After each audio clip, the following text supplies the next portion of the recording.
Hi everyone. In this video, I want to talk a little bit about documentary B-roll and how you can make yours even better. We're going to go over a few techniques that you can adopt and it'll help you to really improve the quality of your B-roll. When I have had the opportunity to work with students, I usually set up a scene and I give them a camera and I let them shoot the scene as they would normally shoot it. And then I just stand back and observe.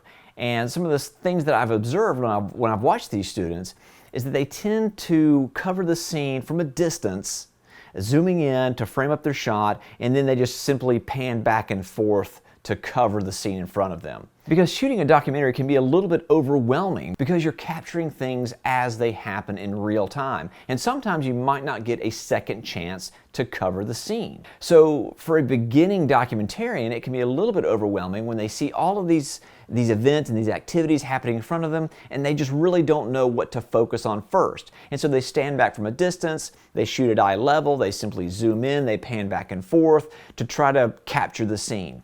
The first thing I'd like for you to try is the wide and tight technique. Now, instead of zooming in all the way on your subject, I would like for you to zoom out to the widest focal length possible, and then step in closer to the scene itself. Because what we do is, when we're standing out on the fringes, is that the camera is just simply an observer to what's happening.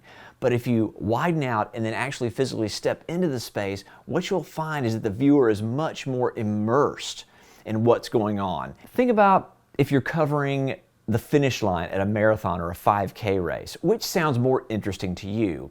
Shooting that scene from a distance on a nearby hillside and just zooming in as the runners cross, or widening out to the widest focal length possible and actually stepping in the middle of all the runners as they cross the finish line and receive their medals?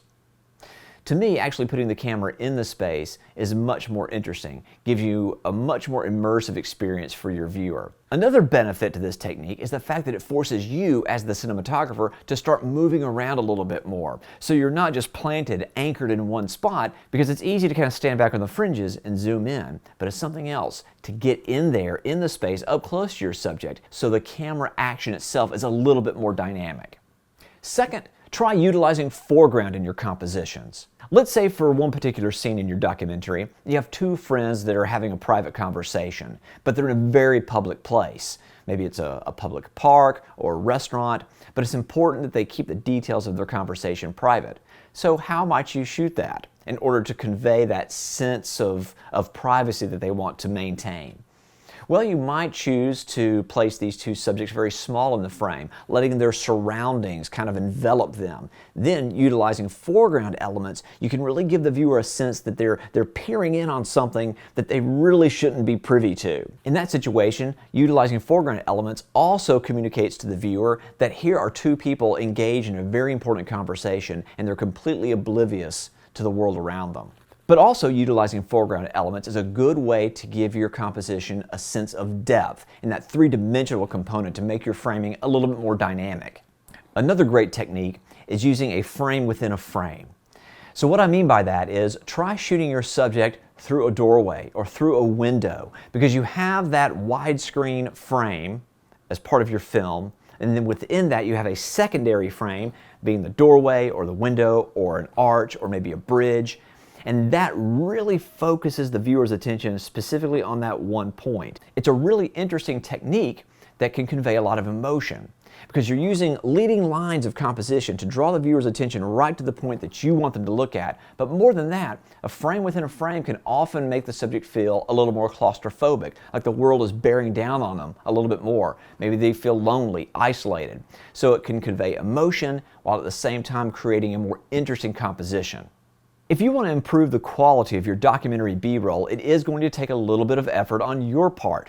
So what you need to do is look for those unique angles, those perspectives that we don't ordinarily see in everyday life.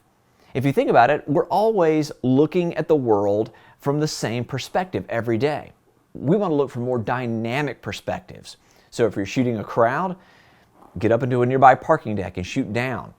Get down super low and shoot up.